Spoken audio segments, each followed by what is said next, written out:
Go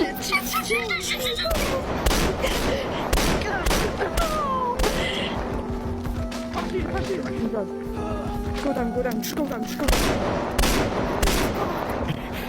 No! Alright.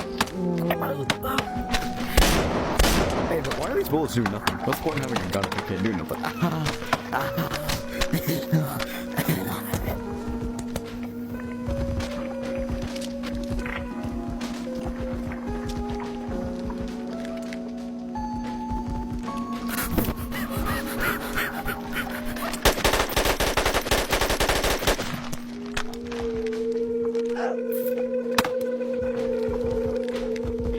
Alright, anybody wanna follow me? I'm going down to the rooms anyway, bro. Yeah.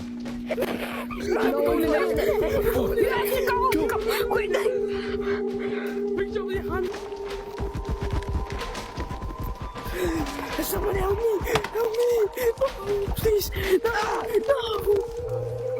Please! Oh God! Don't go back!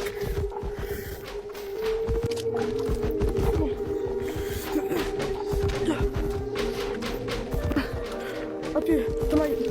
Go! I'm on chain or something. I think our men.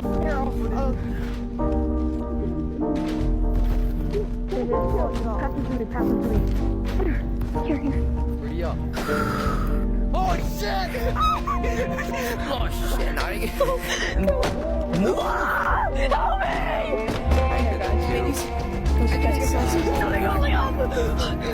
Go! There's nothing down there. Oh shit! No, please, no! Don't do this to me! No! I'm not. No.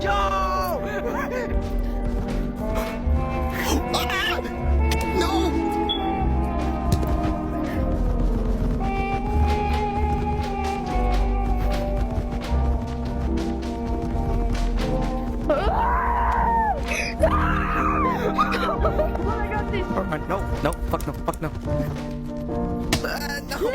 Put down my friend! What do the 16 extra minutes in Backrooms, Everything Must Go actually reveal, and are they really worth watching? Released a few days ago, this new version of Backrooms is already generating a lot of discussion, so if you're wondering what it's about and whether it's really worth another trip to the theater, here's what these additional 16 minutes actually show. First of all, if you enjoyed Backrooms, I would recommend seeing it a second time regardless. Because of its deliberately complex storytelling and the sheer number of small details scattered throughout the film, many viewers missed some important elements during their first viewing that will seem much more obvious the second time around. As for the additional 16 minutes, make sure to stay until the very end of the credits to watch them. They take place on June 18th, 1990, 11 days before Clark discovers the Backrooms. The sequence follows a group of async employees whose cameraman is none other than Naren Warren, the man whose ID card Clark later finds. Once there, they come across several advertising signs whose origin is immediately recognizable: Captain Clark's Ottoman Empire. They all display the same message: everything must go. Intrigued by this strange discovery, they decide to investigate further, unaware that they may be about to make one of the biggest mistakes of their careers. To learn more detail about Backrooms Everything Must Go and to support the channel, check out the link in my bio.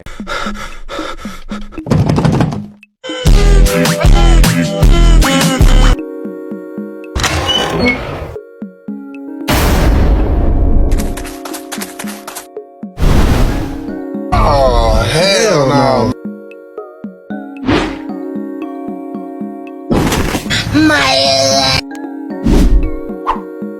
Oh, hell no.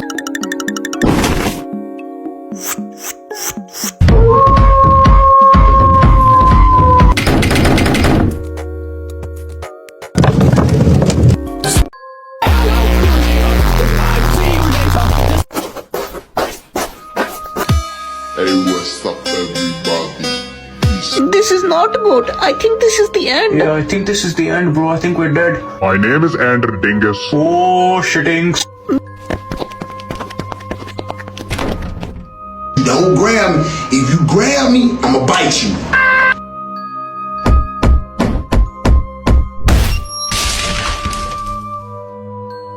Stop, son!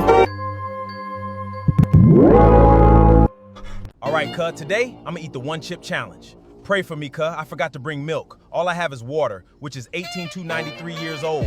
Okay, cuh, it's time. Ah! The water made it worse! I need to get milk!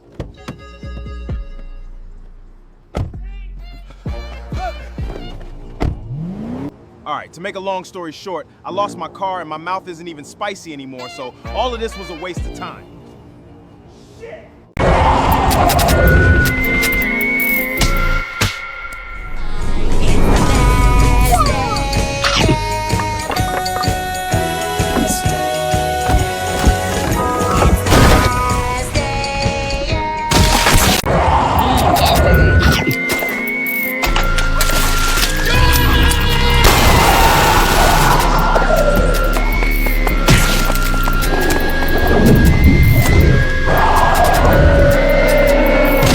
I'm trying mozzarella sticks for the first time.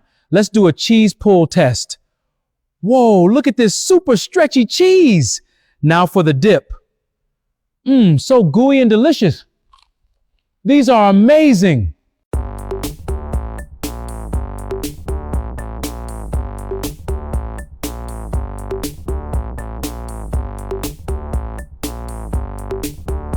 Who exactly are the three still lifes we see in the Backrooms movie? So one has actually been identified. The one we see in the chair and the lamp has actually been credited as Archibald Leyland Sutter. All we see of him is that he sits in a chair and he's got a lamp next to him. And the initials of that name is ALS, which of course could have some connection with the fact that he's just sitting in a chair. And interestingly enough, all three of those names have actually been identified to be three different types of lamps. This of course may have some connection to the fact that Clark runs a furniture store, and Clark even says somewhere out there is a man in a wheelchair with a lamp. So Clark doesn't seem to know who he is, just that he's being remembered by the Backrooms, but slightly off, which is why they all look distorted. And then there's the redheaded still life, which has been widely theorized to be Clark's wife Barbara. The only other time we see her is in this photo next to Clark's bed that he sleeps in his store. When Clark is referencing each still life when he gets to Barbara, he stops and doesn't say anything, which is intentional. And the first time we see her is in the Christmas room. This might be significant, as when Clark in the kitchen scene with Mary is trying to recreate the moment that he came home and apparently had an argument with his ex-wife, he asks her to turn off the lights, making us believe that the lights were off in that moment, which maybe when Clark enters that room is that memory, why it's dark and happening at Christmas, and why she attempts to come after him, which by the way is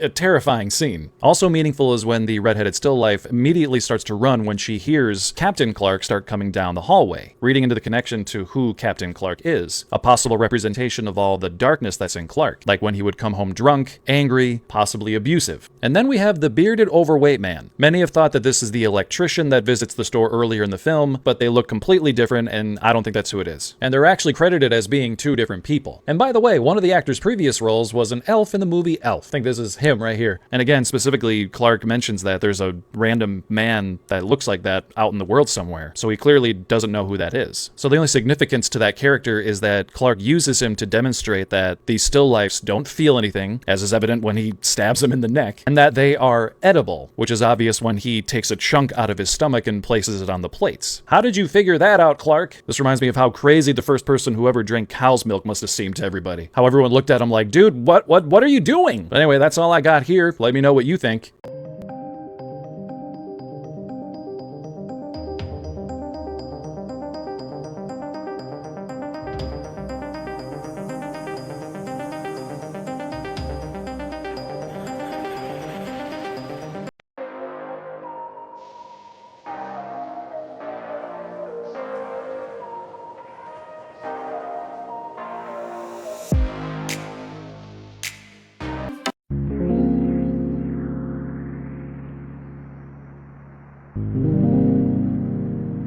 Before seeing the Backrooms movie, here's 8 things that you should know. First, the Backrooms all started from a single photo on the internet back in 2019 of an empty yellow office hallway with one paragraph of text saying that if you ever no-clip out of reality, this is where you end up. Second, no-clipping is a video game term. It's when your character glitches through a wall or the floor and you fall outside of the map. The Backrooms took that idea and applied it to real life. One wrong step and you slip through the cracks of reality into this place. Third, the Backrooms is an example of liminal spaces. It's a term describing in-between places like empty hallways or waiting rooms. It's basically the uncanny valley for places that you would think have people in them but don't. Think of like an empty hotel at 2 a.m. or an abandoned mall. You recognize it. It feels like somewhere you've been as a kid, but something isn't right. It's like walking through a memory that doesn't belong to you anymore. 4, the internet built an entire world around it. There are thousands of levels to the Backrooms on a fan wiki and a bunch of different monsters called entities, from smilers to partygoers to skin stealers. There's a never-ending rabbit hole of mythology, but I'm pretty sure the movie solely focuses on level 0. Number 5, in 2022, a 16-year-old kid named Kane Parsons made a 9-minute video version of the Backrooms in his bedroom on a free software. The video got 7 million views in 48 hours, and today it's sitting at 78 million views, and if there's anything that you should check out before seeing the movie, it's definitely the found footage videos on his channel. 6 is that Kane had no idea the fan wiki even existed. He built his own version, his own monsters, his own 70-page mythology to the Backrooms. The internet told him he was doing it wrong, and he ignored them, so the movie is solely based on his canon. Don't expect there to be any smilers or wiki monsters in it. 7 is A24 didn't use any green screens. They built Kane 30,000 square feet of real practical backrooms, real infinity hallways, real pool rooms, and he's the youngest feature director in A24's history at just 20 years old. He was probably 19 when he made the movie, which is insane. Lastly, the actual plot: a man finds a doorway in his furniture store and starts disappearing into the Backrooms every night. In the lore, it's almost impossible to get back into the real world after you no-clip, but for the movie, he'll be able to go in and out, and his therapist goes in after him to bring him back. It's led by Chiwetel Ejiofor and Renetta Reinsva, and it's set to be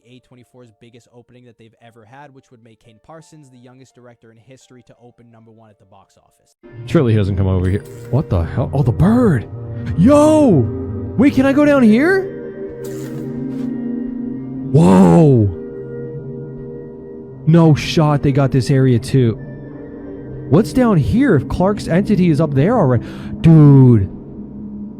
No, what is going on? Somebody said that they saw a face in the clothes down here. Yo, I don't feel safe at all, bro. Yo, I got a desk.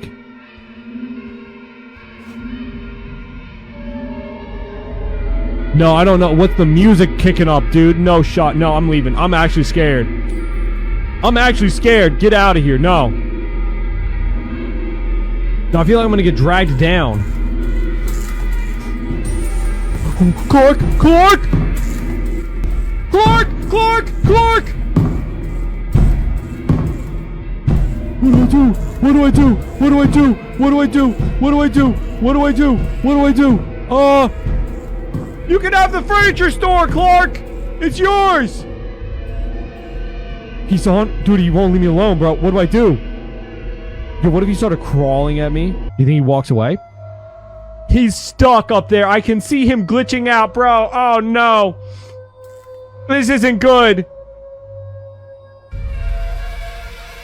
Movie accurate? Bro, I don't want it to be movie accurate. I want to live. Jesus. No, I want to live. I'm leaving the desk, bro. I don't care. No, I need it. I need it. It's mine. He can't take this from me. It's mine. It's mine. It's mine. It's mine. Hee hee hee ha. I always get away with my goods. There's Clark. Run. I got past him. Oh my god, thank goodness.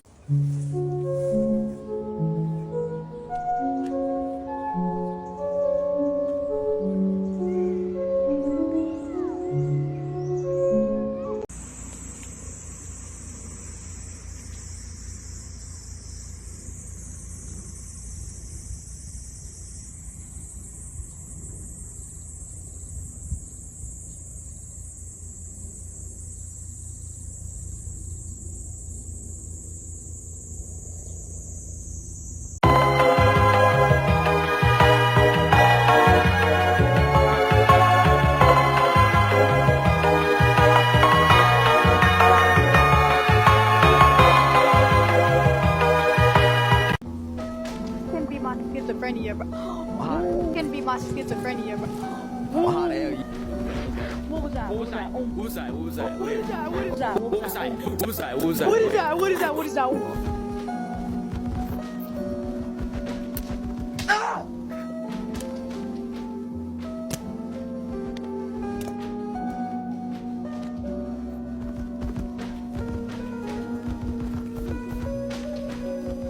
What? Oh, Judy, it's our teammate. The fuck were you at, you little shit? Oh shit.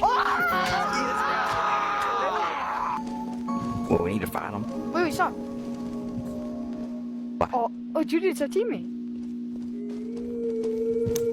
The fuck were you at, you little shit? Oh, shit. What the hell is that? What the?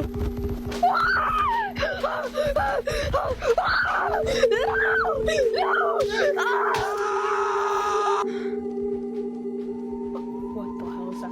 What the?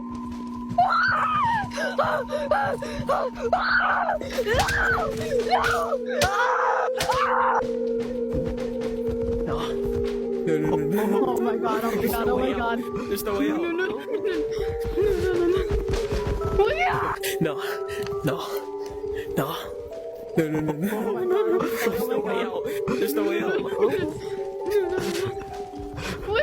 Did you notice these subtle hints about the Async Corporation in the Backrooms film? So at the end of the film, you see Mary being escorted out of the Backrooms and into a somewhat warehouse-like facility, with scientists and people in hazmat suits all around her. In Kane Pixel's Backrooms series episode titled First Contact, you see this exact same room. This is supposedly where Async first develops their link to the Backrooms, giving way to the theory that Mary is in fact not in the Backrooms at the end of the film. So in the original lore, Async is a biomed and engineering company who pivoted their research to spatial and dimensional distortion under the guidance of a scientist named Ivan Beck. Async ends up building a low-proximity magnetic distortion system, which created a massive physical doorway or threshold connecting our world to the Backrooms. And Kane Pixels did confirm that the Backrooms were discovered, not created. So once Async discovered this space, they saw nothing but dollar signs in these empty spaces. It could be used for storage or real estate or warehousing or even underground cities. And their intention was 100% to find a way to exploit it. Now, one of the other leading researchers is Philip R. Heyman, who most likely is the Dr. Phil we see talking to Mary at the end of the film. So unfortunately, what Async unintentionally did was open a link from our world into the Backrooms world, where multiple doorways or null zones open up, seemingly at random. And once it does, those areas start being scanned or copied by the Backrooms, including even the people, which is widely theorized to be the reason behind them wearing their trademark hazmat suits. They're most likely aware of there being some kind of hazard within the Backrooms that they've learned that the hazmat suits actually protect them against. How did Async actually find out the Backrooms existed? Believe it or not, Async started as a medical company specializing in MRI technology. While researching how high-intensity magnetic fields map the human body, they accidentally stumbled upon a massive anomaly. These fields could warp time and dimensions. Then came August 4th, 1972, the day a historically violent solar storm hit Earth. That exact day, Async CEO Ivan Beck ran a high-energy magnetic experiment called Overflow. The cosmic alignment ripped open a dimensional tear. Ivan survived, but the radiation left him blind in one eye, wiped parts of his memory,